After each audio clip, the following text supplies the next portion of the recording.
Okay, welcome back. Ladies and gentlemen, 5.5, Law of Sines. I'm going to be breaking this into two separate videos, the first one being the easy half and the second one being the harder half. But we'll make do. All right, so first things first, I want to kind of tell you what we're doing here in 5.5 and 5.6. We're going to use the law of sines and what eventually will be the law of cosines as well. Solving triangles, but really solving real-world problems. And you might have figured this out if you thought about it. Real world doesn't always exist in right triangles. So what we want to do is we want to be able to solve any type of triangle even if it's not a right triangle. So we'll get outside of right triangles and really real world. But let's first do some geometry. And I'm sure every single one of you just said, yay, I love geometry. All right, so what we're going to start with a basic triangle looking like a little bit something like this. This is not a right triangle, but we're going to label it certain values here. And this little side, this long side here is C, this is little a, this is little b. And of course, triangles, we like heights. And a height of a triangle is always the triangle, the length here that's a right angle to the base. Or called the altitude, by the way. All right. Now, we are looking at triangle ABC. But what I want you to do is I want you to, let's say this. Let's write H. Write H. Let's see, how do I want to word this? Write an expression for H.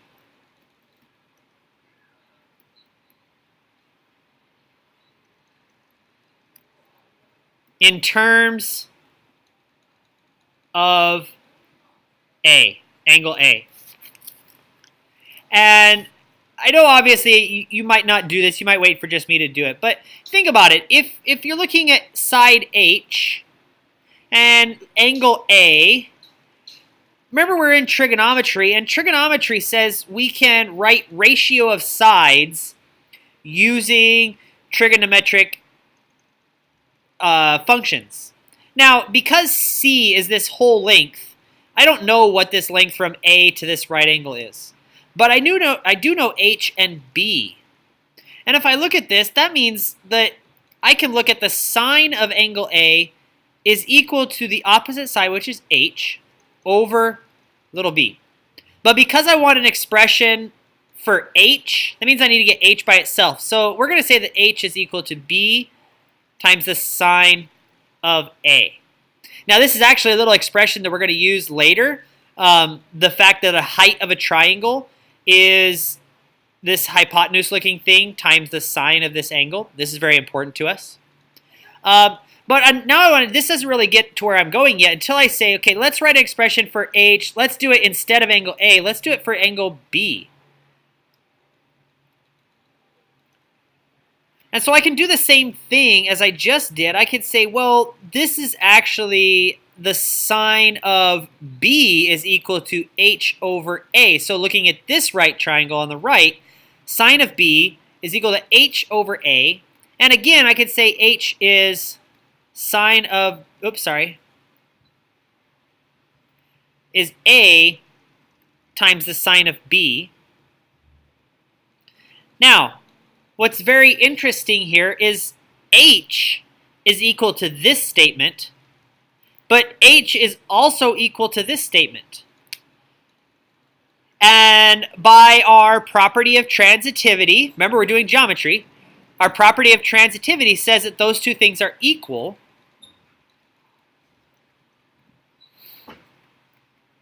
Oops.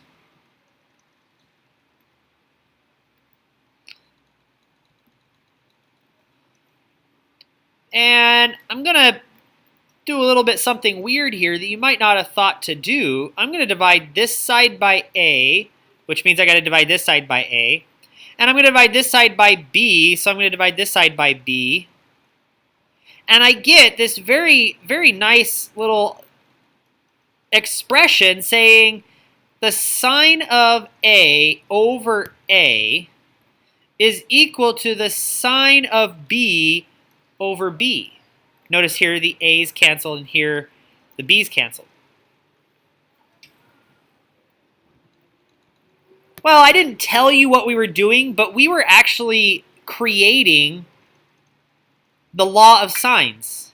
This is actually part of the law of sines, so I'm going to move into the law of sines itself. So the law of sines basically states this. The ratio of the sine of an angle to the length of the opposite side is the same for all three angles of any triangle. And I am going to stress this word, any triangle. Any triangle. So I don't have anything to do with right triangles in here. I can do anything. And so we have that sine of A over A equals sine of B over B. But I can extend this into the sine of C, and this is for all three angles. Now, this particular way that this equation is written, it doesn't matter what two fractions that you use. If I don't know anything about C, I'm not going to use it. And I can solve for things here. But notice what you're going to need to be given here. I have four variables, big A, big B, little b. You're going to need to be given three of these things in order to solve for the fourth. Again, if I don't know anything about B, I'm not going to use this fraction B. I'm not going to set up three equations equal to each other, three fractions. I'm just going to set up two fractions and use proportions. Now,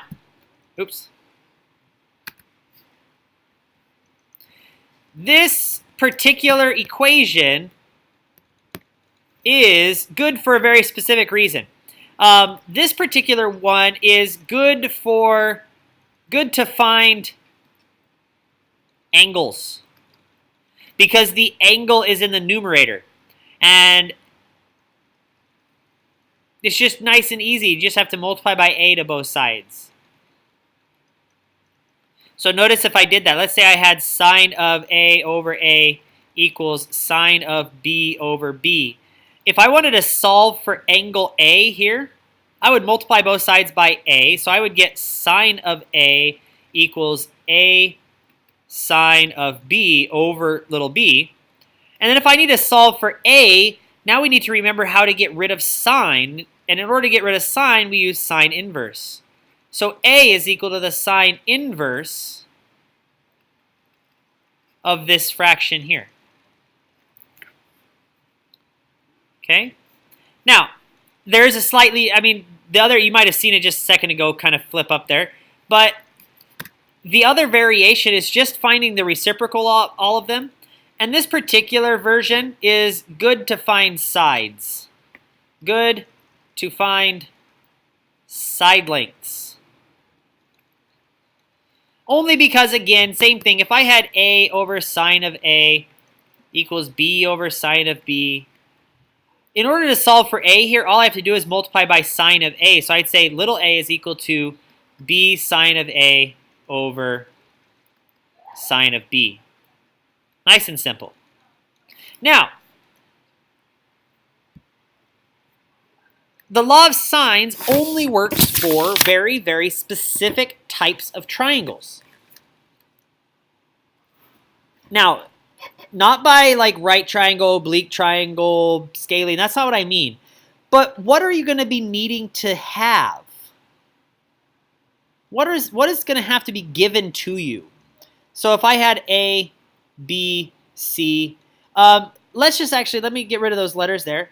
What if I was to say this was 30 degrees, this is 6, and this is 4? Could you use the law of sines here to solve for anything, really? The answer is yes. I would say the sine of 30 over 6 is equal to the sine of x, which is this, over 4, which means this is an okay triangle. And if you remember your geometry, and you remember your congruency theorems, this is angle, side, side. So, or side, side, angle. Now, I remember that one wasn't very nice. And that's actually going to be our second video. That's the piece that we're going to look at in our second video. What about, let me get rid of some of this stuff here. What about, let's change what we're given. Oops, I didn't want to delete my triangle. Oh well. Let's try another triangle here. Let's say this is 30 again. And let's say this is 6 and this is 4. Could I use the law of sines to solve anything from this triangle? Well, the answer is no, because if I tried to set up sine of 30 over what? Little a. Now, I don't know what little a is, and please don't use the Pythagorean theorem, because it's not a right triangle. Okay? I don't know what a is. Okay, well, maybe it's solving for an angle. Well, now I don't know what, if this is b, big B, not a 13, sine of big B over 6. Same thing goes for the other angle. That means I cannot use,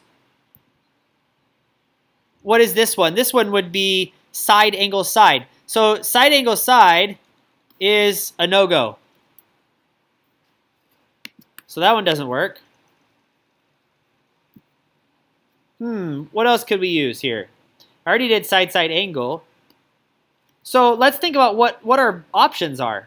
If you remember from geometry, we had things like side angle side, side angle angle, angle side angle, angle side side. What else? Angle angle side is the same thing as side angle angle. What else do we have here? Oh, the other two versions that we're not actually going to deal with, or actually we are. Angle, angle, angle, and side, side, side. I think that was all our variations. So we already said that this version works. We already said that this version doesn't work.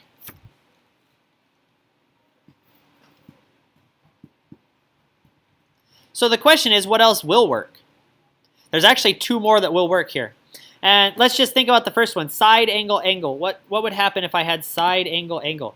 Side angle, let's say this is, I don't know, 25 degrees.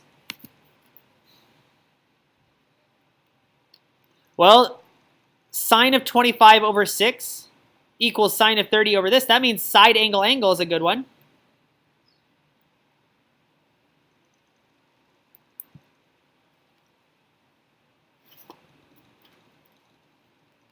What about angle side angle?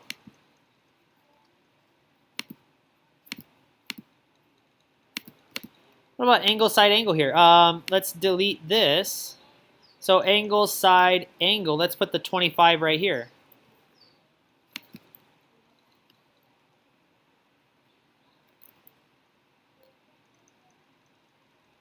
But some of you are like thinking, well, I can't do that because sine of 30 over blank is equal to sine of 25 over blank. But you do know that you have two angles and you can find the third angle. So technically you can use law of sines here. So this is 55. So 125 degrees is here, which means now you can set up law of sines. So angle side angle works. And let's get rid of this side here. Let's say we had the angle, angle, angle. Well, since the ratio requires two sides, or at least one side, I can't do this. So angle, angle, angle doesn't work.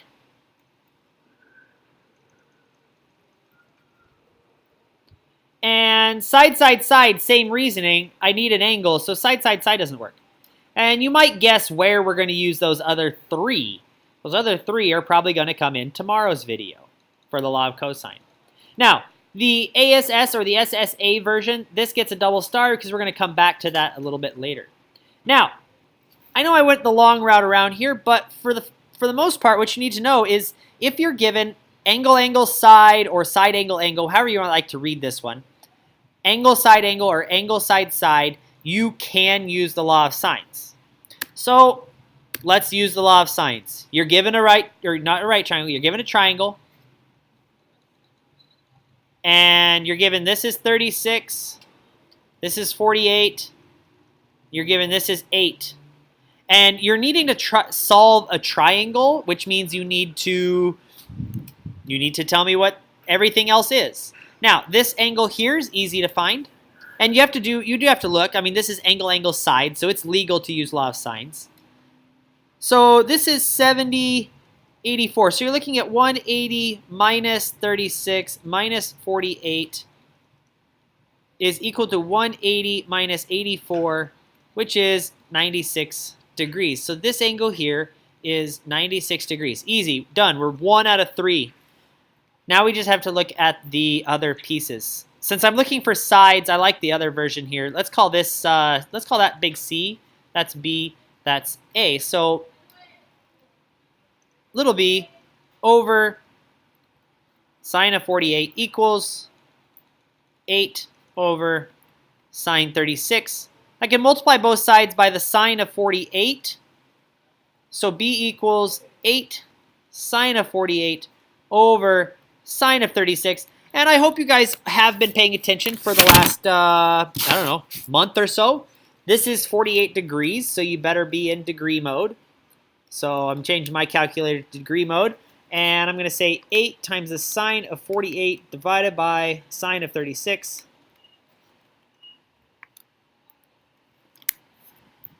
And I get b is approximately equal to 10.11. And there we go. Now, when you go to find little c, don't use 10.11. So this is one of those areas. You can if you use it as a stored value. But because it's an approximate, I don't want to use it. I'm just going to reset this up with c over the sine of 96 equals 8 over the sine of 36. And I'm just going to do the same thing. So little c is 8 sine of 96 over sine of 36. You notice the process is actually pretty repetitive. So you can basically take whatever you had to begin with and change the 48 into a 96.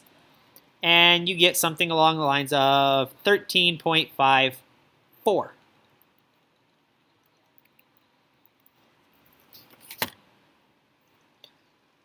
All right, so these ones are pretty easy when you're given a triangle and you're given certain pieces and you just label it and find the other sides. The hard part obviously comes when you're asked to do a real world example. And I just heard every single one of you just groan right now. You all groan that loudly. All right, so here's what you have. You have a road that slopes 10 degrees above the horizontal and a vertical telephone pole stands beside the road. The angle of elevation of the sun is 62 degrees and the pole casts a 14.5-foot shadow downhill along the road. You need to find the height of the pole. Now what I want you to do is I want you to pause the video right here and I want you to draw the picture that is involved here. Because I want you to be able to draw this picture.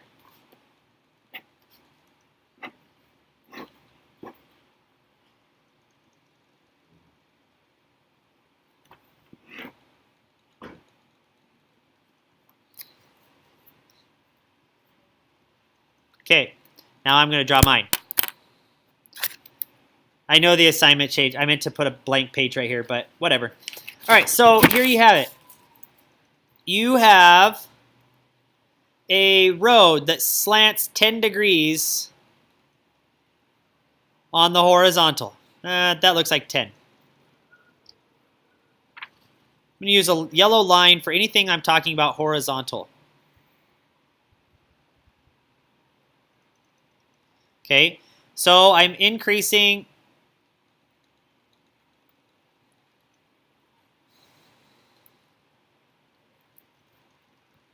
Sorry about this, don't know what's going on here.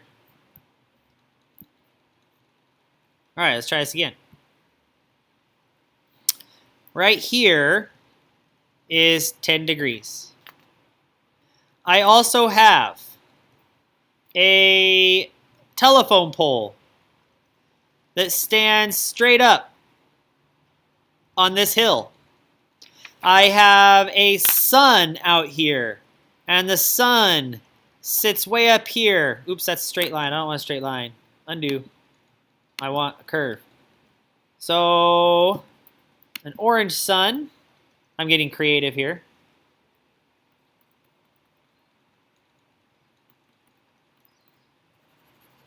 All right, you have the sun. It has an angle of elevation. Well, angle of elevation comes from horizontal. So I need a horizontal. And the angle of elevation for this, and this is a fake line, by the way. This line doesn't actually exist.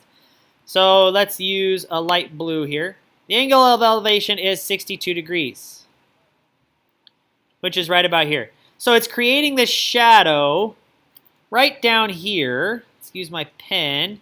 And it's creating a shadow on the road right there. Now this angle here is 62 degrees. And you know that the shadow length, sorry, I forgot what it was, 14.5. And you need to figure out the height of the telephone pole. So how are we going to go about doing that? It's a good question, Mr. Nelson. Why don't you tell us? Okay. Guess what? I said something about geometry earlier, so it might be a good idea to remember some geometry. Man, this is going to be hard. Where do we go from here? Okay, so what we need to do here is we need to think about this coming straight down, which makes a right angle.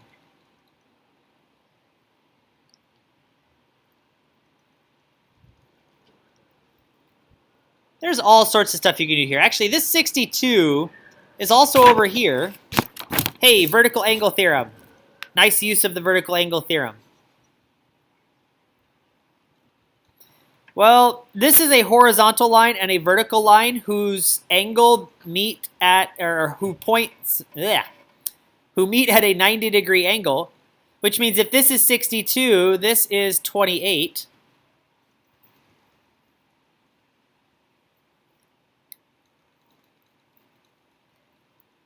And now what? Oh, look, this is 90. But how do I use that? That's a good question. There's all sorts of stuff. I'm going to use this one because this is the one that first comes to me. I have this little triangle down below. This is 90 and 10, which makes this an 80-degree angle, which makes this a 100-degree angle. I don't really care about that angle, but I do care that this is also a 62 degree. Sorry, not 62, a 52. My fault.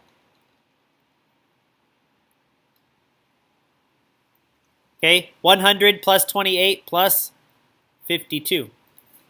And guess what? Now I have enough information to solve for that height. So x over the sine of 52 equals 14.5 over the sine of 28.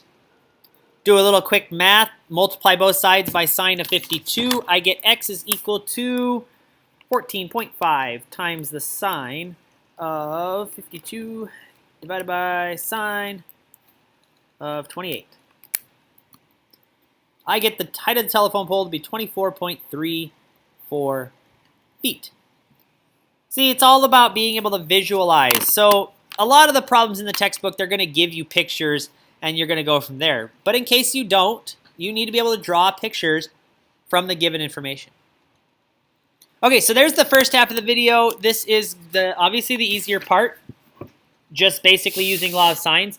The next part is going to come up right after this. All right, have fun. I'll see you guys in a couple minutes.